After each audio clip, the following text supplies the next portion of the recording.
Assalamualaikum warahmatullahi wabarakatuh. Di sini saya akan menanggapi pada diskusi sesi 11 mata kuliah studi komparatif pendidikan dasar di berbagai negara. Dari 10 model pembelajaran yang terpadu, model mana yang paling relevan dengan kurikulum yang diterapkan di negara Indonesia saat ini? Menurut saya, model pembelajaran terpadu yang paling relevan dengan kurikulum Indonesia saat ini di antara 10 jenis model pembelajaran terpadu, yakni pembelajaran tematik terpadu yang menjadi kurikulum 2013 atau K13 yang saat ini berlaku di Indonesia. Pendekatan ini menggabungkan berbagai subjek dalam satu tema yang bermakna dan relevan, sehingga siswa dapat mengerti bahwa konsep dan keterampilan dari berbagai bidang studi itu berhubungan secara menyeluruh. Model lain seperti model web dan atau model connected juga banyak diterapkan, di mana berbagai mata pelajaran yang saling terkait melalui tema sentral atau konsep yang relevan, serta guru bekerja sama dalam merancang pengalaman pembelajaran yang terpadu. Yang kedua yakni apa yang menjadi tujuan, fungsi, landasan, prinsip, rambu-rambu, dan tahapan pembelajaran tematik terpadu. Tujuan dan fungsi itu untuk membantu siswa memahami berbagai konsep dan keterampilan dari beberapa mata pelajaran dengan cara yang terpadu, mendorong pengembangan kemampuan berpikir kritis, kreatif, dan kemampuan bekerja sama melalui pengalaman belajar yang konstekstual dan autentik. Landasannya yakni menurut filosofis pendidikan yang komprehensif yang berfungsi pada pengembangan sikap, pengetahuan, dan keterampilan yang secara seimbang. Menurut psikologis yakni selaras dengan perkembangan kognitif siswa serta sosial anak pada usia sekolah dasar.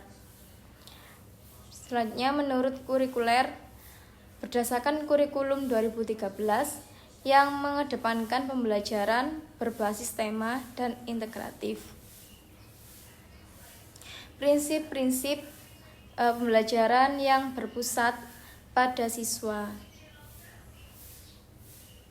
yaitu integrasi materi pelajaran secara alami dan relevan, pembelajaran yang konstekstual dan bermakna, pengembangan sikap, pengetahuan, dan keterampilan dengan cara yang seimbang,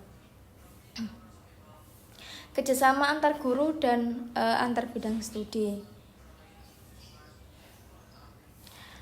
Pada rambu-rambu di tema yang diangkat harus relevan dan menarik bagi siswa. Pada materi dari berbagai pelajaran harus saling mendukung dan terhubung satu sama lain. Kegiatan ini dalam pembelajaran perlu bervariasi dan melibatkan berbagai indera siswa. Dari evaluasi harus dilakukan dengan cara yang autentik dan menyeluruh. Tahapan pembelajaran tematik terpadu yaitu pemilihan tema. Memilih tema yang sesuai dengan kurikulum dan minat siswa. Yang kedua, perencanaan. Sebagai guru, merancang kegiatan belajar dengan mengintegrasikan materi dari berbagai mata pelajaran. Untuk pelaksanaannya, yaitu bahwa mengimplementasikan pembelajaran dengan metode aktif, diskusi, berbasis proyek, dan eksperimen. Kemudian evaluasi. Dengan evaluasi ini menilai pemahaman siswa secara keseluruhan mencakup sikap, pengetahuan, dan keterampilan. Pada refleksi, siswa dan guru bersama-sama merefleksikan hasil pembelajaran untuk perbaikan di masa depan. Pertanyaan ketiga, apa perbedaan kurikulum tematik atau K13 dengan kurikulum merdeka? Dan bagaimana implementasi di sekolah saya? Menurut saya, aspek kurikulum tematik atau K13 dan kurikulum merdeka itu pendekatan pembelajaran yang terpadu lewat tema yang menggabungkan beberapa mata pelajaran. dengan struktur yang jelas dan lebih fleksibel berbasis proyek, serta pengembangan minat dan potensi siswa. Itu fleksibilitas tema dan materi ditentukan secara nasional oleh guru dan sekolah, memilih lebih banyak kebebasan dalam memilih materi dan metode belajar.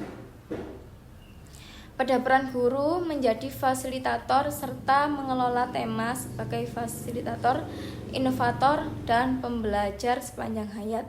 Menilai dalam penilaian autentik yang menyeluruh mencakup sikap, pengetahuan, dan keterampilan. Penilaian yang disesuaikan dengan capaian yang telah ditentukan oleh sekolah dan guru.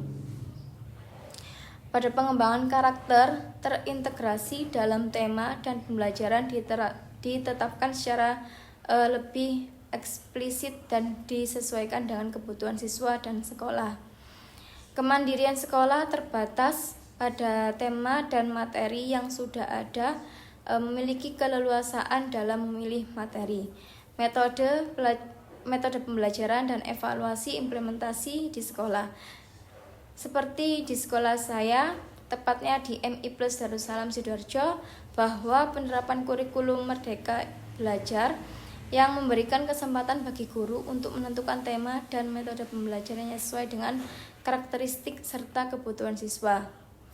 Guru mengintegrasikan proyek tematik yang relevan dengan kehidupan sehari-hari siswa dan menerapkan penilaian yang berbasis portofolio serta observasi. Pendekatan ini berbeda dengan kurikulum K13 yang lebih terstruktur dan mengikuti tema yang telah ditentukan secara nasional. Sekian dari tanggapan saya. Wassalamualaikum warahmatullahi wabarakatuh.